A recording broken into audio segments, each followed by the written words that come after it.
துரு ஆ துருவன் வாத்தி வாசிக்கிறத பத்தி பேசிட்டு இருந்தோம். நீங்களே சொல்லுங்கம்மா, மேல் ஜாதிக்காரங்க யாராவது வாத்தி வாசிப்பாங்களா? எங்க 3 பேரும் தேவையில்லாம குழப்பி விட்டுட்டு போயிட்டான்.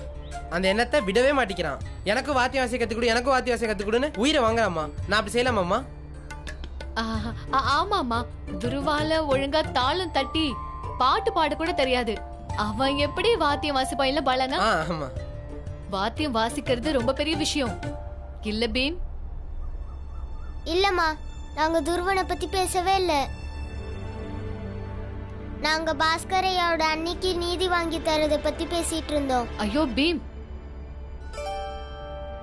அம்மா அதனால திட்டாதீங்க, நீங்க கவலைப்படாதீங்க. பாஸ்கரையாவும் இதான் விரும்புறாரு.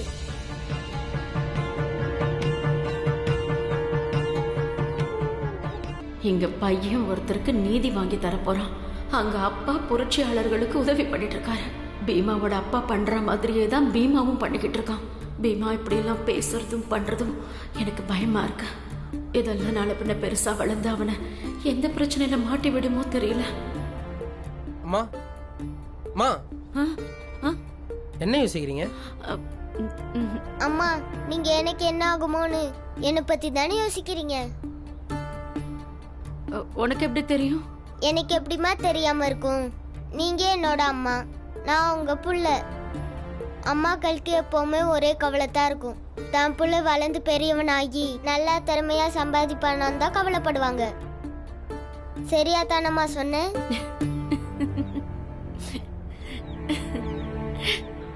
ஆமாங்க ஐயா பீமா, நீங்க ரொம்ப சரியா சொல்றீங்க.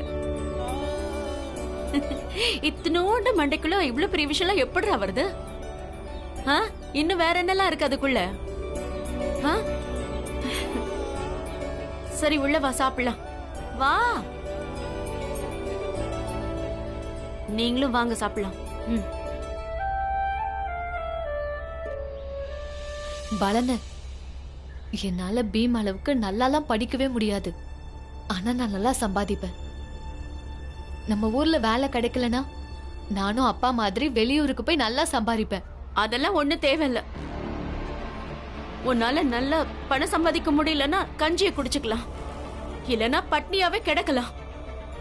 ஆனா பொண்டாட்டி பிள்ளையெல்லாம் விட்டுட்டு வெளியூருக்கு போக கூடாது. உங்க அப்பா பண்ற மாதிரியே பண்ணாத, அது தப்பு. அதே தப்பு என் பசங்க பண்ணக்கூடாது. சரிம்மா, சத்தமா சொல்லு. வீட்டை குடும்பத்தை விட்டு கண்டிப்பா போக மாட்டேமா.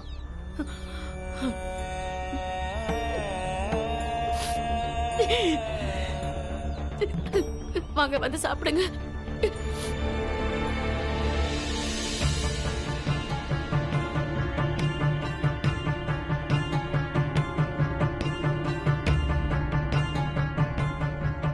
நான் திரும்ப எங்க அண்ணங்கிட்ட அந்த காகிதத்தை கேட்டா நான் கெட்டவன் ஆயிடுவேனே. அப்படின்னா கொஞ்ச நேரத்துக்கு கெட்டவனாவே இருங்க.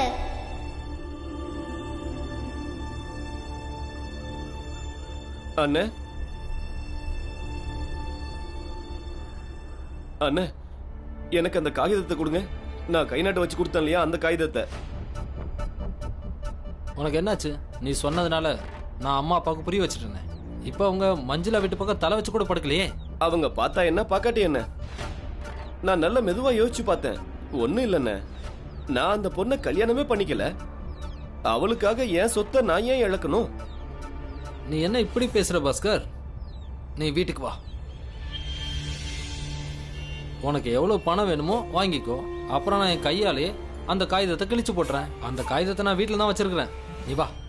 அந்த காகிதத்தை என் கையால தான் நான் கிழிப்பேன். எனக்கு உங்க மேல நம்பிக்கை இல்லை.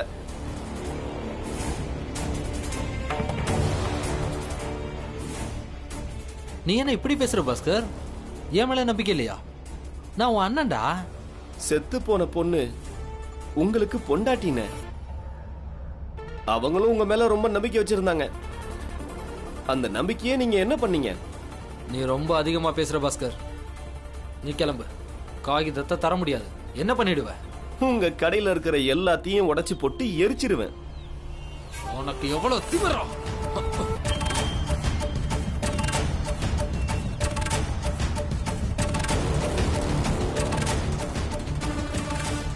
நாளைக்கு இதே நேரம் வரேன். வீட்ல இருந்து காகிதத்தை கொண்டு வந்துருங்க. கிளம்புறேன்.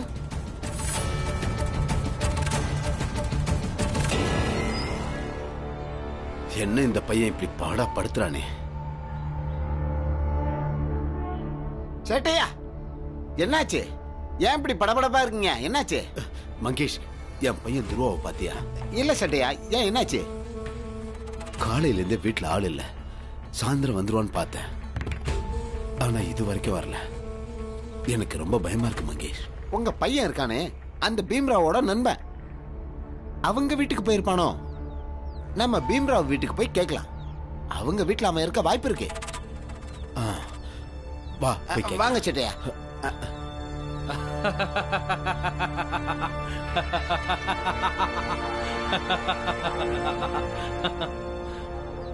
என்னாச்சு சேட்டு? உன் பையனை காணன உடனே அப்பனா மனசு துடிக்குதா? அந்த ராம்ஜியோட பசங்க கிட்ட நீ தப்பா நடந்துக்கும் போதெல்லாம் ஒரு தகப்பனா அவரும் இப்படிதானே துடிச்சிருப்பாரு. கலக்கறியே, அப்பம் புள்ளைய பத்தி இப்படி பேசுறியே, ஆனா உனக்கு புள்ள இல்லைன்றத மறந்துட்டியே. ஒன்னே ஒண்ணு, ஆனா அதுவும் செத்து போயிடுச்சு. அவன் சாகல, சாக அடிச்சிட்டான். இந்த சேட்டு என் பையன் உடம்பு சரியில்லாம இருந்தான். அவனோட சிகிச்சைக்காக நான் இவங்கிட்ட பணம் கேட்டு போனேன். பழைய கடனை கொடுக்காத வரைக்கும் புதுசா கடன் தரவே மாட்டேன்னு இவன் சாதாரணமா சொல்லிட்டான். நான் என்னையா தப்பா சொல்லிட்டேன்? சரிதானே சேட்டு? நான் அசலு வட்டின்னு உனக்கு சேர வேண்டிய மொத்த பணத்தையும் கொடுத்துட்டேன். ஆனா இப்போ உன்னால என் பையன் எனக்கு திரும்ப தர முடியுமா? ஏய், உன்னோட மனக்குமரலையோ அறிவுரையோ கேட்கறதுக்கு எனக்கு நேரம் இல்ல. போ போ. வா மங்கேஷ். சேட்டு, அன்னைக்கு சொன்னதான் இப்பவும் சொல்றேன். உனக்கு கெட்ட நேரம் வரும்போதெல்லாம் உன் முன்னாடி வந்து நான் நிப்பேன். உன்னை பார்த்து நான் சிரிப்பேன். உன் பையன் நல்லா இருக்கணும் சேட்டு. ஆனா நீ விளங்கவே கூடாது.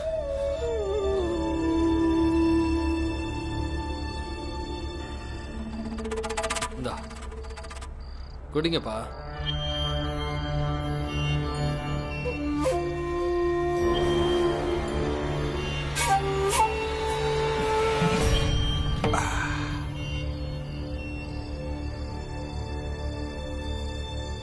எதை கொண்டாடுறதுக்கு இப்படி சரக்கு தர்ற?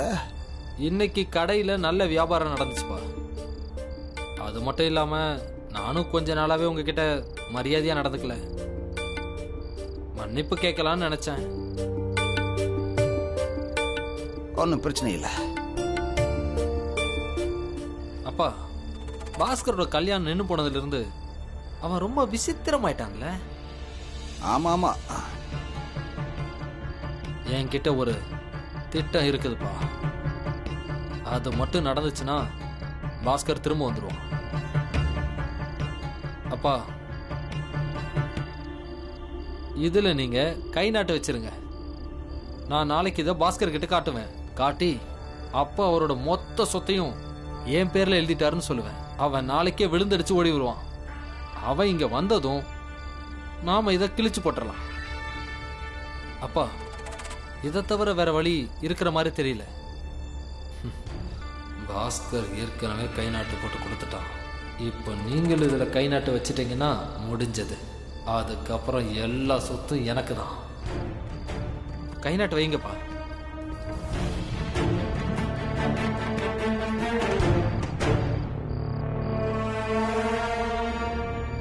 முடியாது, நான் கை நாட்டெல்லாம் வைக்க மாட்டேன். எனக்கு உன் மேல நம்பிக்கையே இல்லை. இல்ல, என்னப்பா நீங்க இப்படிலாம் பேசுறீங்க? கடையிலேயே நீ என்னெல்லாம் பண்றேன்னு எனக்கு நல்லா தெரியும். இங்க வீட்டுக்கு வந்தும் உன் வித்தைய காட்டுறியா? கை நாட்டெல்லாம் வைக்கவே முடியாது.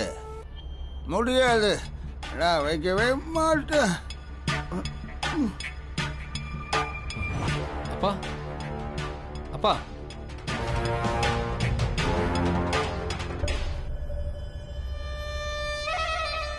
சாப்பாடு தயாராயிடுச்சு. ஆ அம்மா, அப்பா குடிச்சிட்டு தூங்கிட்டாருமா. நீங்க நீங்க எடுத்து வைங்க, நான் அப்பாவை கூட்டிட்டு வரேன்.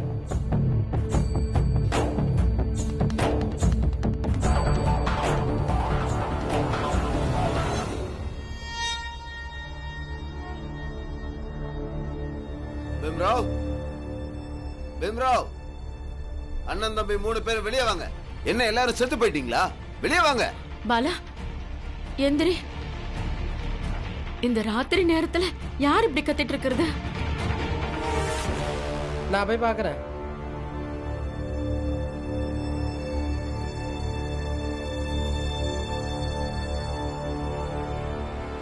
என் பையன் துருவா எங்க? என் பையன் துருவன் எங்க? என்ன பார்க்க வந்தான்.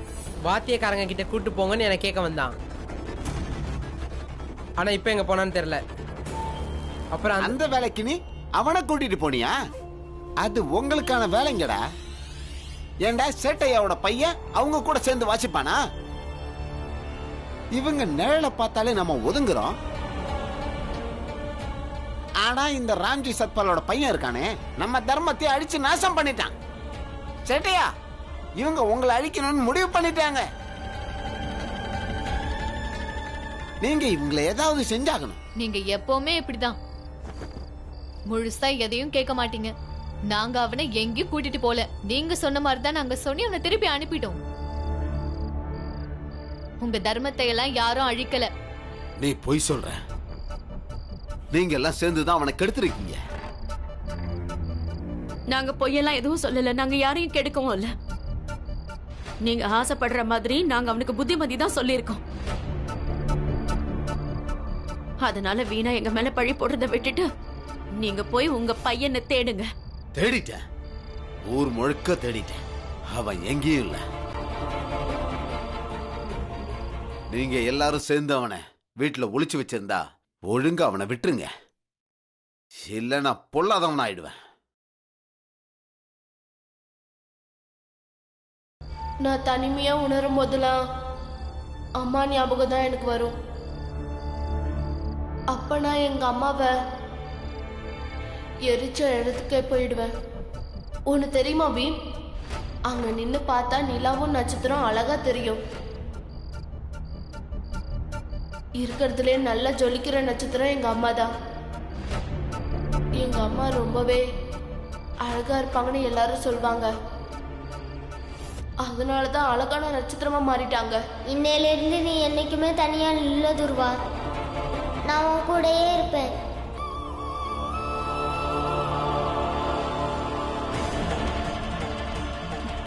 பீமா, சேட்டையா, அந்த பீம்ராவ் ஓடிட்டான். அப்படின்னா அவன் தான் துருவாவை ஒளிச்சு வச்சிருக்கான். வாங்க போலாம். அண்ணி நானும் போய் பார்த்து போயிட்டு வாங்க.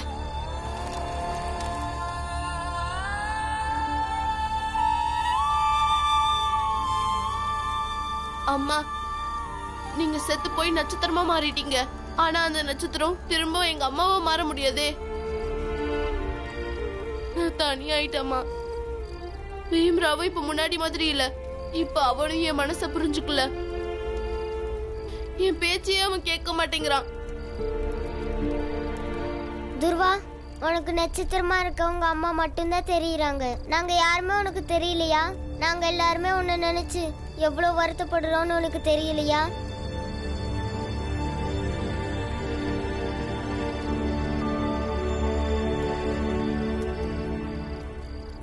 நானும் காலையில எவ்வளவு வருத்தமா இருந்தேன். உன்னை தேடி, உங்க பாலானனை தேடி, உங்க ஆனந்தனனை தேடி நானும் வந்தேன். ஆனா யாரும் எனக்கு உதவல. 3 பேரும் நீங்க என்ன ஜாதி, நான் என்ன ஜாதின்னு எனக்கு அறிவுரை தான் பண்ணீங்க. பீமா, நான் உன் ஜாதி கூட பழகல, உன் கூட தான் பழகுறேன். ஆனா நீயும் நல்ல நண்பனா நடந்துக்கல.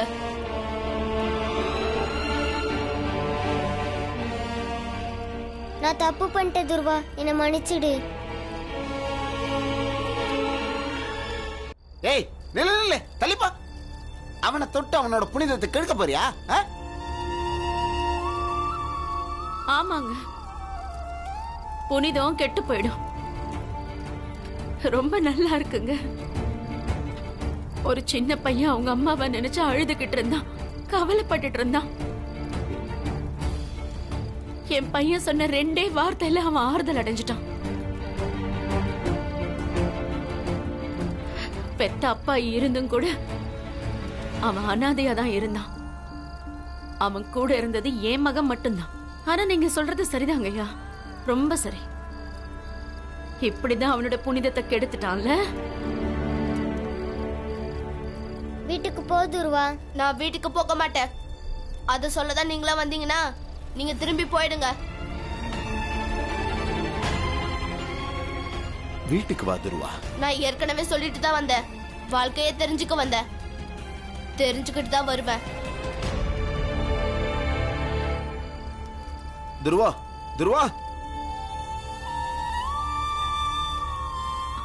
அவனுக்கு எப்படியாவது சொல்லி புரியவே. இப்படி எல்லாம் பண்றது சரியில்லை. அவனை தனியாவே விட்டுருங்க. அவனாவே புரிஞ்சுக்கட்டும். நாம ஒருத்தருக்கு திரும்ப திரும்ப அறிவுரை சொல்லிட்டு இருந்தா அவங்களால எப்போ சுயமா செயல்பட முடியாது.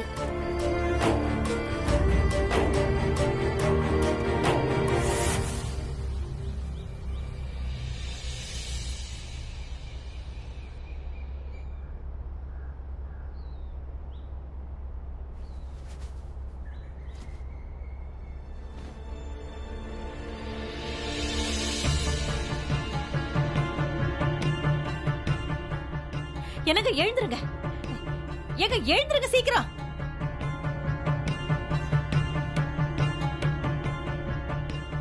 என்னாச்சு? எனக்கு வீட்ல ஒரு பொருளையும் காணோம்.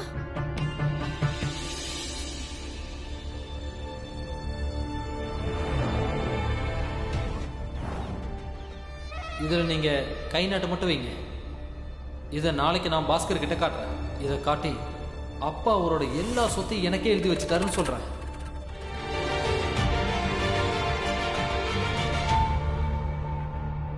முகுந்தா, முகுந்தா, டேய் எங்கடா இருக்க?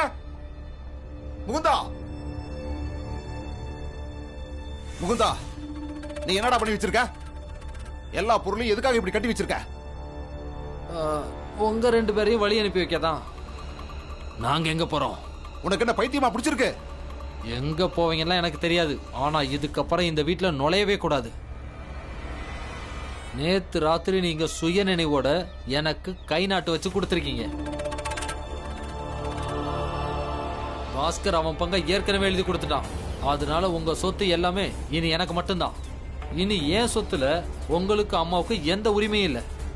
துணியெல்லாம் மூட கட்டி வச்சிட்டேன், எடுத்துட்டு கிளம்புங்க. உனக்கு என்ன பைத்தியம் பிடிச்சிருக்காடா? பெத்தவங்களே வீட்டை விட்டு வெளில போக சொல்ற? எனக்கு இன்னும் பைத்தியம் பிடிக்கல. ஒருவேளை பிடிச்சாலும் வைத்தியரை பார்த்து குணப்படுத்திக்கிறேன். மூட்டை முடிச்செல்லாம் கட்டி வச்சுட்டேன், எடுத்துட்டு உடனே கிளம்புங்க. என்னடா இப்படி பேசுற? இப்படிலாம் பேசாதடா. இங்க பாருங்க, நீங்களாவது எனக்கு சொல்லி புரிய வைங்க. எங்களை வீட்டை விட்டு வெளில போக சொல்றான். நாங்க எங்க போவோம் சொல்லுங்க? இதெல்லாம் நாங்க சம்பாரிச்ச சொத்துங்க. நேத்து ராத்திரி சரக்க ஊத்தி கொடுத்து என்னை ஏமாத்தி வெத்து காகிதத்துல இவன் கை நாட்டு வச்சு வாங்கிக்கிட்டான். இப்ப வீட்டை விட்டு கிளம்புகிறான். இந்த பையனுக்காக நாங்க என்னெல்லாமோ பண்ணிருக்கோம். இப்ப இவன் என்னடானா எங்களை வீட்டை விட்டு அனுப்புறான். நீ எனக்கு என்னையா பண்ணிருக்க? அப்பனாயா நீ வீட்டுல உட்காந்துக்கிட்டு இருப்ப, நான் கடையில இருந்து கஷ்டப்பட்டு சம்பாரிச்சு வந்து உனக்கு கொட்டணுமா? உடம்பு சரியில்லைன்னா கூட கடையை மூட விட மாட்டேன். உனக்கெல்லாம் விடுமுறை கொடுக்கணுமா? ஆமா, உனக்கு என்னடா வேலை தெரியும்? உன்ன மாதிரி வேலை தெரியாத சோம்பேறிங்களுக்கெல்லாம் எவன்டா வேலை கொடுப்பான்? அது உங்க அப்பன் கஷ்டப்பட்டு உண்டாக்குன கடடா. நான் இல்லன்னா உனக்கெல்லாம் யாரும் பிஞ்ச செருப்ப கூட தைக்க தரமாட்டான்டா. நீ ரொம்ப அதிகமா பேசுறியா? அண்ணே, வார்த்தையை அளந்து பேசு. அளந்து பேசணுமா? எதுக்கு பேசணும்? உனக்கு இவங்க மேல அன்பு பொங்கி வெளியுதுல, அப்ப உங்க கூட்டிட்டு போ. நான் இங்க இருந்து எங்கேயும் போக மாட்டேன். அப்படி போக சொன்னா என் பொண்ணு தான் இந்த வீட்டை விட்டு போகும். இந்த வீட்டுக்காக நான் எவ்வளவு உழைச்சிருப்பேன். ஒரு நாள் கூட சந்தோஷமா இருந்ததில்ல. இந்த குடும்பத்துக்காக நான் மாடு மாதிரி உழைச்சிருக்கேன். ஆமா அண்ணே, உங்களுக்கு கல்யாணம் ஆகிறதுக்கு முன்னாடி அம்மா தானே உங்களுக்கு சாப்பாடெல்லாம் ஆக்கி போட்டாங்க. நீங்க எவ்வளவு நேரமாகி வந்தாலும் உங்களுக்கு சுட சுடதானே சோறு ஆக்கி போட்டாங்க. நீங்க தூங்கும் போது உங்க கையை கால அமைக்கி விடுவாங்க. நீங்க எல்லாத்தையும் மறந்துட்டீங்க. இவங்க மறந்துட்டாங்களே, என் பொண்டாட்டிங்களை கொன்னதை மறந்துட்டாங்களே.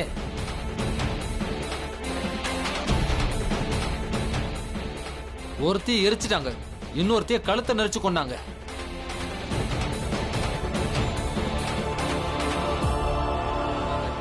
அதுக்கெல்லாம் என்ன காரணம்னு கேளு கேளு. எதுக்கு எரிச்சு கொன்னீங்க? எதுக்கு கழுத்தை நெரிச்சு கொன்னீங்க?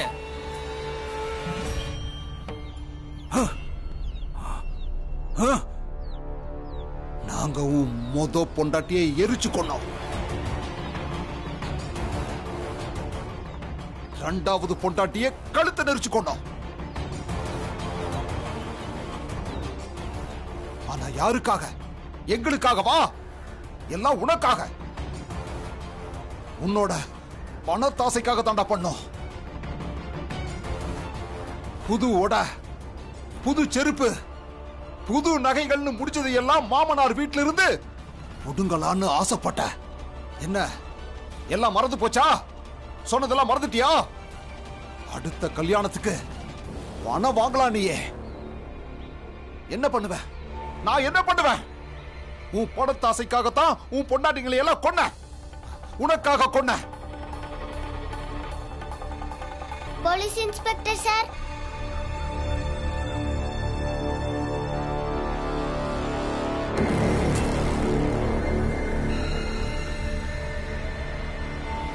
இவங்களை கைது பண்ணுங்க. இவங்களோட 2 மருமகள்களையும் இவங்க தான் கொன்னாங்கன்றத இவங்களே ஒத்துக்கிட்டாங்க.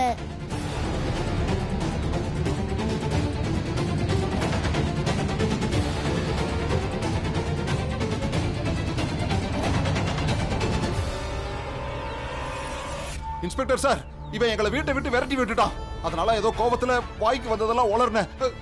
இதெல்லாம் ஒரு தப்பா? ஆமா இன்ஸ்பெக்டர் சார், இது எங்க வீட்டு பிரச்சனை. சும்மா நாங்க கோவத்துல ஏதாவது சொன்னோம்னா அதெல்லாம் உண்மையாயிடுமா?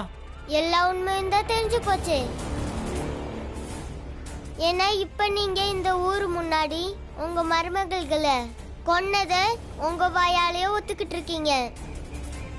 சட்டத்தோட மூலையில இத வாக்குமூலம்னு சொல்லுவாங்க.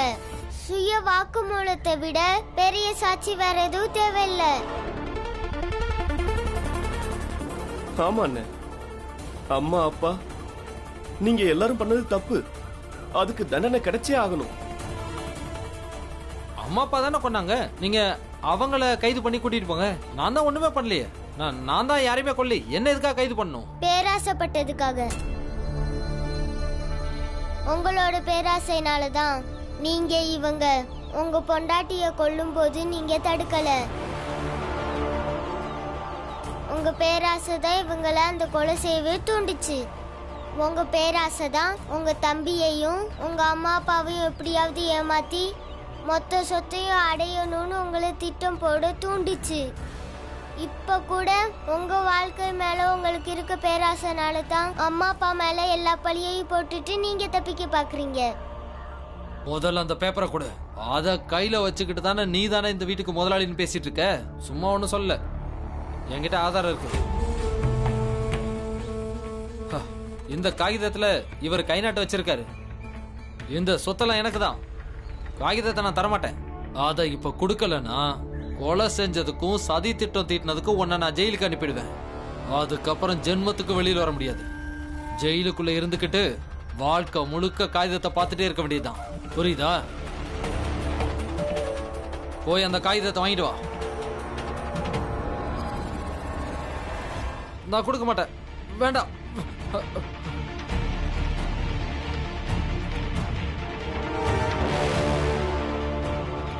இதை கிழிச்சு போட்டுருங்க சார். ஏன்னா இந்த காகிதத்தை தவறான வழியில தயாரிச்சிருக்காரு.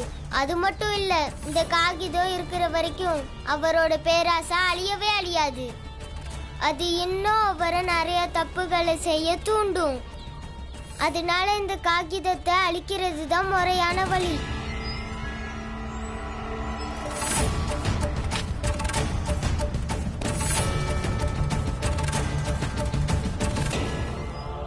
இவங்க எல்லாரையும் கைது பண்ணுங்க.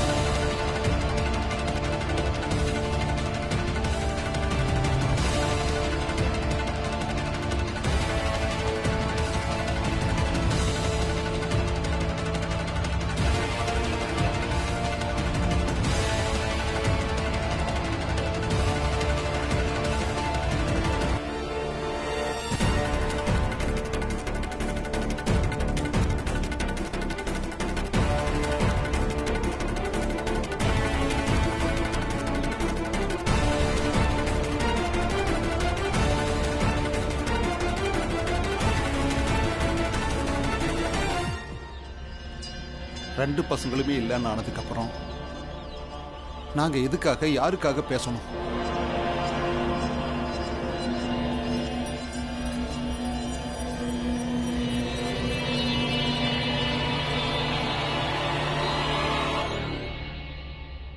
இப்படி ஒரு பையனை ஆண்டவன் யாருக்கும் கொடுக்க கூடாது. எந்த அப்பா அம்மா பெத்து கஷ்டப்பட்டு வளர்த்து ஆளாக்குனாங்களோ, எந்த அண்ணன் கைய புடிச்சுக்கிட்டு நடக்க கத்துக்கிட்டியோ அவங்களே ஜெயிலுக்கு அனுப்பிட்டியே. நாங்க பக்கத்து வீட்டுக்காரங்க தான், அதனால ஏதோ சொல்லி அவங்கள காப்பாத்தணும்.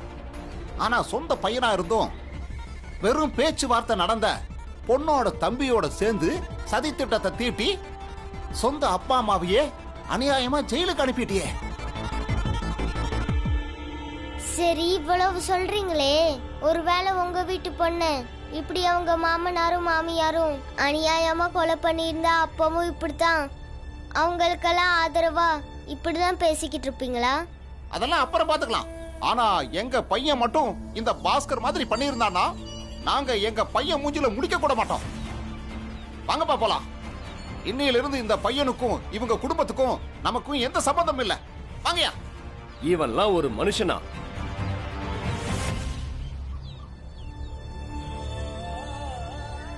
இவங்கெல்லாம் சொல்றது சரிதான்.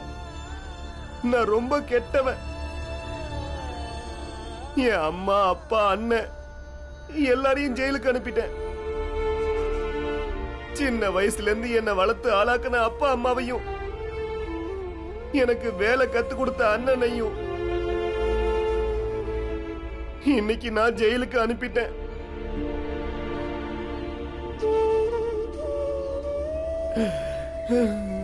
எல்லாத்துக்கும் நான் தான் காரணம். பாஸ்கரையா, அதுக்கு நீங்க காரணம் இல்ல. பீமராவ், இதோ இங்க நின்னுதான் இந்த தெருவுல இருக்கிறவங்களும் எங்க அப்பாவும் மணிக்கணக்கா பேசிக்கிட்டு இருப்பாங்க. ஆனா இன்னைக்கு அதே தெருக்காரங்க என் கூட எந்த உறவும் இல்லைன்னு சொல்லிட்டாங்க. இப்ப நான் அவங்க முன்னாடி ஒரு குற்றவாளியா நிக்கிறேன். அவங்க இனி என்னை எப்பவும் சேர்த்துக்க மாட்டாங்க. நானும் எங்க அப்பா அம்மா அண்ணன் மாதிரி ஜெயிலே இருக்க போறேன். என்னைக்கு என்னால கூச்சம் இல்லாம என் முகத்தையும் அம்மா அப்பா அண்ணனையும் பாக்குற வரைக்கும் நான் அப்படிதான் இருக்க போறேன்.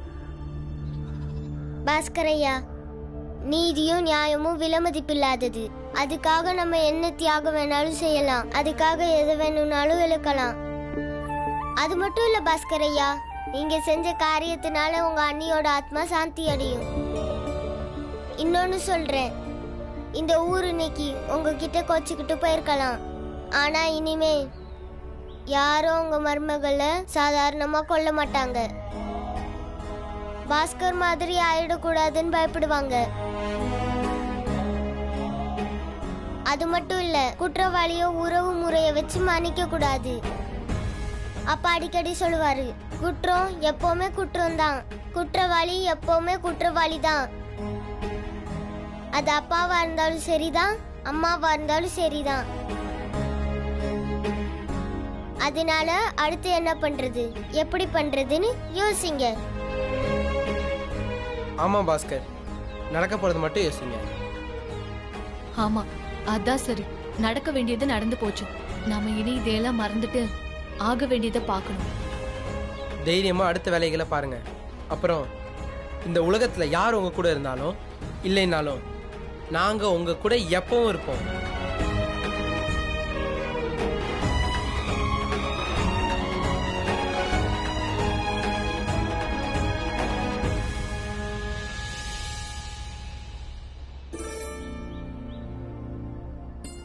கங்கா, அம்மா, அம்மா, என்னாச்சு என்னாச்சு?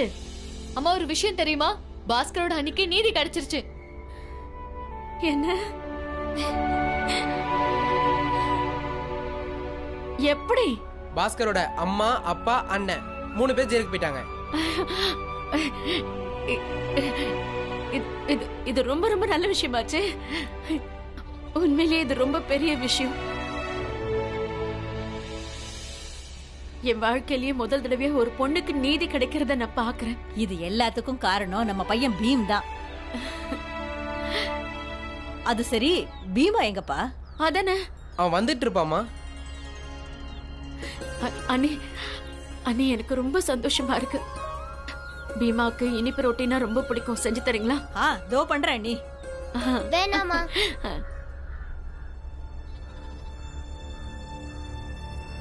நான் ரொம்ப வருத்தமா இருக்கேன்.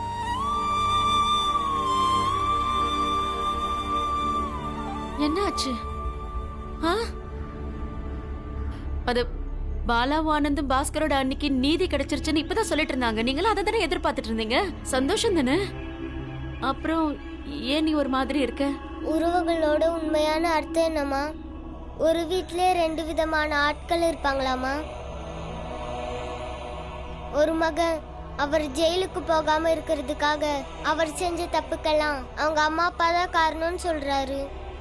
ஆனா இன்னொரு மகன் தான் அம்மா அப்பா 2 பேருமே குற்றவாளிகள்னு தெரிஞ்சிருந்தும் அவங்க கூட ஜெயிலுக்கு போக ஆசைப்படுறாரு. ஏமா அப்படி?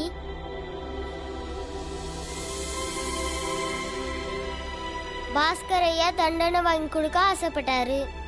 ஆனா இப்ப அழுதுகிட்டு இருக்காரு. ஏன் அப்படி?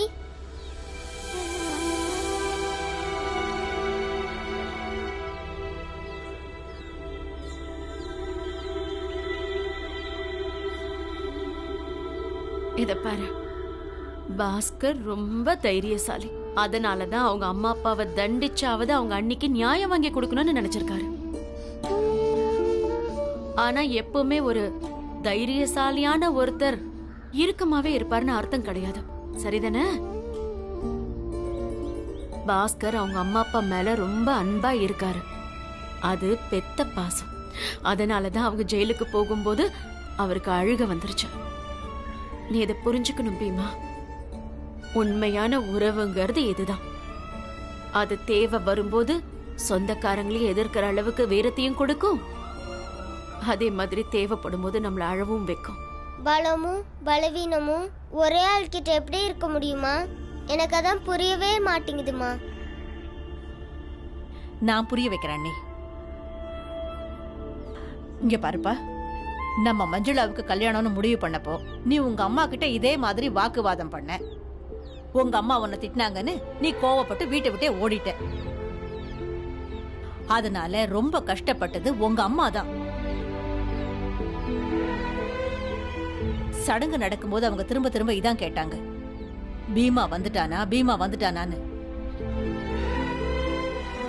ஆனா நீ வரவே இல்லைன்னு அவங்களுக்கு தெரிஞ்சதும் அவங்களுக்கு ரொம்ப கோவம் வந்து அவன் மனசுல என்னதான் நினைச்சுக்கிட்டு இருக்கான் அப்படின்னு வாங்க. அதோட அப்படியே அழவும் ஆரம்பிச்சிருவாங்க. அப்புறம் திடீர்னு கண்ணை தொடச்சுக்கிட்டு தைரியசாலியாகி சடங்குக்கான எல்லா ஏற்பாடையும் பண்ண ஆரம்பிச்சிட்டாங்க. எல்லா சடங்கையும் செஞ்சு முடிச்சதுக்கு அப்புறம் தனியா போய் உட்கார்ந்துகிட்டு பீமா பீமான்னு உன் பேரை சொல்லி அழுதுகிட்டு இருந்தாங்க. அதான் உறவு.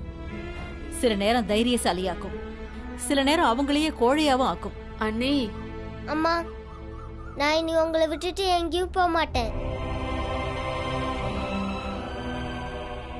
பெரியவனாவேன், வயசாகும், செத்து கூட போவேன். ஆனா உங்களை விட்டு போவே மாட்டேன்.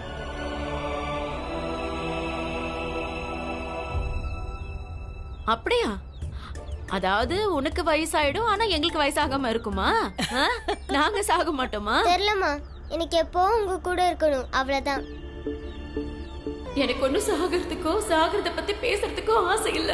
ஆனா என்னால இப்ப வலிய தாங்கவே முடியலங்க. என்னால பொறுத்துக்க முடியல.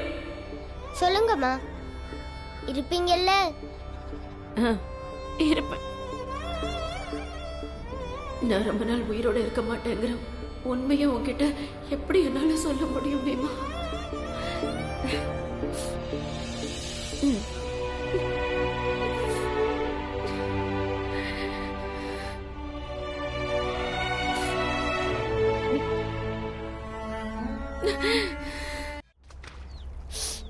ஐயோ, பயங்கரமா பசிக்குதே.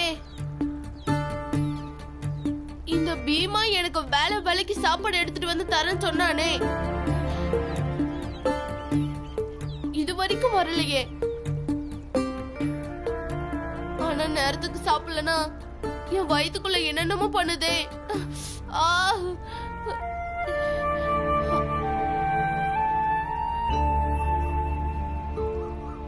துருவா, சாப்பாடு எடுத்துட்டு வந்துட்டேன். கோவப்படாத. துருவா, உனக்கு அதிகமா கோவம் வருது, ரொம்ப கோவப்படாத. இந்தா பீம். நான் இதுல தான் சாப்பிடுவேன். தட்டை கொடு. நாம தான் நண்பர்கள் ஆயிட்டுமே. ஒன்னா சாப்பாடு கூட சாப்பிடுறோம். அப்புறம் உன் வீட்டு தட்டுல சாப்பிட்டா மட்டும் தப்பா?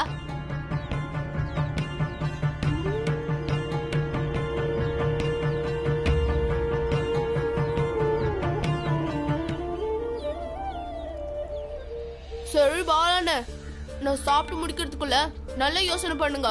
வாத்தியக்காரங்க கிட்ட என்ன சொன்னீங்கன்னு தெரியாது, ஆனா அவங்க கூட என்ன சேர்த்துக்கணும்.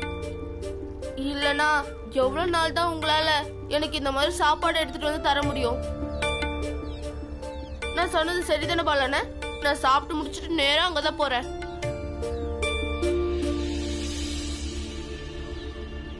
என்ன பண்றது? இன்னி நீங்க கூட்டிட்டு போய் தான் ஆகணும் பாலான்னு. கூட்டிட்டு போங்க. மகிழ்ச்சியா? அத்தை, அத்தை, என்னங்க நீங்களா? வாங்க இருங்க, நான் அம்மாவை கூட்டிட்டு வரேன்.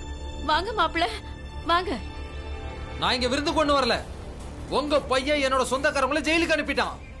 இப்ப நீங்க உங்க பையன் கிட்ட சொல்லி பாஸ்கரை கூட்டிக்கிட்டு என் கூட ஸ்டேஷனுக்கு வர சொல்லுங்க. அங்க வந்து நான் சொல்ற மாதிரி சொல்லுங்க. அதுக்கப்புறமா அவங்கள எப்படி விடுதலை பண்ண வைக்கணும்னு எனக்கு தெரியும். என்னங்க மாப்பிள்ள, நீங்க அவங்களுக்கு ஆதரவா பேசிட்டு இருக்கீங்க? அவங்க எவ்வளவு தப்பு பண்ணிருக்காங்க, உங்களுக்கு தான் எல்லா விஷயமும் தெரியும்ல. அதெல்லாம் எனக்கு தெரியாது. நீங்க உங்க பையன் கிட்ட சொல்லி என் கூட வர சொல்லுங்க. இல்லைன்னா உங்களோட பொண்ணா நான் நிரந்தரமா தலைமுழுகிடுவேன். அப்புறம் நீங்க உங்க பையன் கிட்ட சொல்லி உங்க பொண்ணோட வாழ்க்கைக்காக போராட வேண்டியதுதான். நீங்க என்னங்க இப்படி பேசிட்டு இருக்கீங்க? புரிஞ்சுதா பேசுறீங்களா? அப்போ உன் தம்பி கிட்ட சொல்லி நான் சொல்ற மாதிரி எல்லாம் செய்ய சொல்லு. இல்லனா உன் தம்பி கூட இங்கே இருந்துடு. நீங்க அவங்களுக்காக என்ன வேண்டாங்கிறீங்களா? அவங்க ஏன் சொந்தக்காரவங்க. உன்னை கட்டிக்கிறதுக்கு முன்னாடியே அவங்க எல்லாம் ஏன் சொந்தக்காரவங்க. மாமனார் வீட்டுக்காரவங்களுக்காக சொந்தக்காரவங்களை வெட்டி விட சொல்றியா? உன் தம்பி ரொம்ப நீதி நேர்மை நியாயம் பாக்குறோம்ல. சரி, இன்னைக்கு நானும் ஒரு நீதி சொல்றேன். பழைய சொந்தக்காரவங்களுக்காக புது சொந்தத்தை கழட்டி விடுறேன். என் மனைவியை விட்டு இன்னைக்கு நான் பிரியிறேன். இங்க பாருங்க, அப்படிலாம் செஞ்சிடாதீங்க. நீங்க நீங்க நல்லா யோசிச்சு பாருங்க. இன்னைக்கு உங்க சொந்தக்காரங்களுக்கு இப்படி எல்லாம் நடக்கிறதுக்கு காரணம் அவங்க செஞ்ச அந்த தப்புனாலதாங்கிறத நீங்க புரிஞ்சுக்கணும். என் பசங்க தான் எதுவும் தப்பு பண்ணலையே, அப்புறம் எதுக்கு நீங்க என் பொண்ணை விட்டுட்டு போறேன்னு சொல்றீங்க? உங்க பையன் பெரிய புண்ணிய காரியெல்லாம் ஒண்ணும் பண்ணிடல. நான் உறுதியா தான் சொல்றேன். நான் உங்க பொண்ணை நிரந்தரமா தலைமுழுகிடுவேன். நீங்க அது நடக்க கூடாதுன்னு நினைச்சா உங்க பையனை வர சொல்லி பேசுங்க. மாப்பிள்ள இருங்க, நான் பீமா பால ஆனந்த் கிட்ட பேசுறேன். பேச வேண்டிய தேவையில்லம்மா. ஏன் தம்பி உங்க கூட வர மாட்டான். நான் ஒரு பொண்ணா இருந்துகிட்டு இன்னொரு பொண்ணுக்கு கிடைக்க வேண்டிய நீதியை கண்டிப்பா தடுக்க மாட்டேன். ஒரு பொண்ணா என்னோட சமூகத்துக்கு நான் செய்ய வேண்டிய கடமைங்க அது.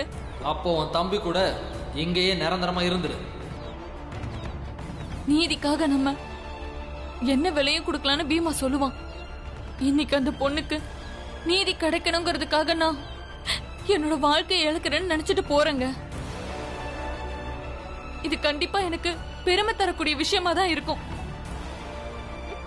நீங்க தயவு செஞ்சு கிளம்பிருங்க.